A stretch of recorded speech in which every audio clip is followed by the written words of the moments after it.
નમસ્કાર. આજે આપણે કોલેસ્ટ્રોલ વિશે વાત કરી રહ્યા છીએ અને સૌથી ઇમ્પોર્ટન્ટ એના નુકસાન શું છે અને કંટ્રોલ કઈ રીતે કરવું. સૌથી પહેલાં એક ક્લેરિટી, કોલેસ્ટ્રોલ પોતે ખરાબ નથી, આ બોડી માટે જરૂરી છે. હોર્મોન, વિટામિન ડી અને સેલ માટે પ્રોબ્લેમ ત્યારે થાય છે જ્યારે એનું ઇમ્બેલેન્સ થાય છે. કોલેસ્ટ્રોલના મેઇન ટાઈપ હોય છે એલડીએલ અને એચડીએલ. એલડીએલને બેડ કોલેસ્ટ્રોલ કહેવાય છે કારણ કે આ આર્ટરીઝમાં જમા થાય છે. એચડીએલને ગુડ કોલેસ્ટ્રોલ કહેવાય છે કારણ કે આ એક્સ્ટ્રા કોલેસ્ટ્રોલને ક્લીન કરીને લીવર સુધી લઈ જાય છે. હવે જ્યારે એલડીએલ વધી જાય છે ત્યારે આ ધીમે ધીમે આર્ટરીઝની વોલ પર ડિપોઝિટ થતું જાય છે અને આ પ્રોસેસને એથેરોસ્ક્લેરોસિસ કહેવાય છે. આ પ્લેક બ્લડ ફ્લોને નેરો કરે છે અને એક પોઈન્ટ પર બ્લોકેજ પણ ક્રિએટ કરી શકે છે. હાર્ટની આર્ટરીઝમાં બ્લોકેજ થાય છે, માયોકાર્ડિયલ ઇન્ફાર્ક્શનનો રિસ્ક વધે છે. બ્રેનમાં થાય તો સ્ટ્રોકનો રિસ્ક વધે છે અને સૌથી ડેન્જરસ વાત, આ પ્રોસેસ સાયલેન્ટ હોય છે. વર્ષો સુધી કોઈ સિમ્ટમ્સ નથી હોતા, પણ વિધાઉટ સિમ્ટમ્સ આ પ્રોસેસ ચાલુ રહે છે. હવે એક ઇમ્પોર્ટન્ટ વસ્તુ, તમારા નંબર્સ કયા હોવા જોઈએ, હેલ્ધી રેન્જ સમજવી જરૂરી છે.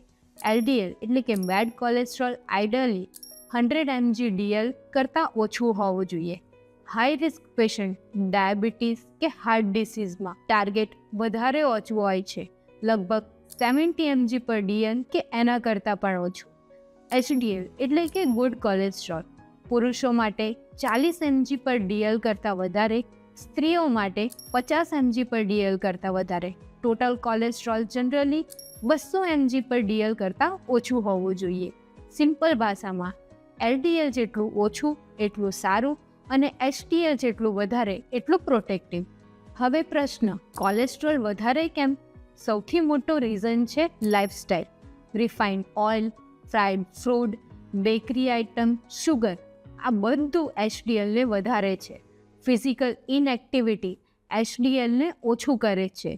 સ્ટ્રેસ અને પુઅર સ્લીપ પણ ઇનડાયરેક્ટલી લિપિડને ઇમ્બેલેન્સ ક્રિએટ કરે છે. હવે આ કંટ્રોલ કઈ રીતે કરવું, પ્રેક્ટિકલ રીતે સમજીએ. સૌથી પહેલું diet correction. Fibre rich food વધારો, સબ્જી, ફ્રૂટ અને હોલ ગ્રેન્સ. ફાઇબર કોલેસ્ટ્રોલને બાઇન્ડ કરીને બોડીમાંથી બહાર કાઢવામાં હેલ્પ કરે છે. રિફાઇન્ડ ઓઇલ અને ડીપ ફ્રાઈડ ફૂડને મિનિમમ કરો. બીજું, ડેઇલી મૂવમેન્ટ. રોજ 30 મિનિટ વોક કે એક્સરસાઇઝ એચડીએલને વધારે છે અને એલડીએલને ઓછું કરે છે. ત્રીજું છે વેટ મેનેજમેન્ટ. ફક્ત 5થી 10% વેટ લોસ પણ કોલેસ્ટ્રોલ પ્રોફાઇલને ઇમ્પ્રૂવ કરી શકે છે. ચોથું આવે છે સ્ટ્રેસ કંટ્રોલ અને સ્લીપ. પ્રાણાયામ, મેડિટેશન અને પ્રોપર સ્લીપ હોર્મોનને બેલેન્સ કરે છે. આયુર્વેદના પર્સપેક્ટિવથી જોઈએ તો આ પ્રોબ્લેમ મેદ, ધાતુ અને આમ સાથે જોડાયેલી છે. જ્યારે ડાયજેશન વીક હોય છે, ટોક્સિન્સ બોડીમાં જમા થાય છે અને બ્લડ વેસલ્સને બ્લોક કરે છે. એટલે આયુર્વેદમાં ફોકસ હોય છે ડાયજેશનને ઇમ્પ્રૂવ કરવું અને મેટાબોલિઝમને સ્ટ્રોંગ બનાવવું. હલ્દી, લસણ, મેથી જેવા નેચરલ ઇન્ગ્રેડિયન્ટ્સ હેલ્પ કરે છે, પણ સૌથી ઇમ્પોર્ટન્ટ છે રૂટીન અને કન્સિસ્ટન્સી. એક ઇમ્પોર્ટન્ટ વાત, કેટલાક કેસમાં લાઇફસ્ટાઇલ ચેન્જીસ સાથે મેડિસિન પણ જરૂરી હોય છે, જેમ કે સ્ટેટિન્સ, પણ આ હંમેશા ડૉક્ટર્સની ગાઈડન્સમાં લેવું જોઈએ. માધવબાગ અપ્રોચમાં આપણે ફક્ત નંબર્સ કંટ્રોલ નથી કરતા, આપણે રૂટ કોઝ, મેટાબોલિઝમ, લાઇફસ્ટાઇલ અને ઇન્ફ્લામેશન આ બધા પર કામ કરીએ છીએ. તો સિમ્પલ વાત યાદ રાખો, કોલેસ્ટ્રોલ પ્રોબ્લેમ નથી, ઇમ્બેલેન્સ પ્રોબ્લેમ છે. અને જો તમે એને ઇગ્નોર કરશો તો સાયલેન્ટલી હાર્ટ એટેક કે સ્ટ્રોક સુધી ડાયરેક્ટલી લઈ જઈ શકે છે. જો આ વિડીયો તમને યુઝફુલ લાગ્યો હોય તો એને સેવ અને શેર કરો અને આવી જ ડીપ અને પ્રેક્ટિકલ હેલ્થ ઇન્સાઇટ માટે સબસ્ક્રાઈબ કરો.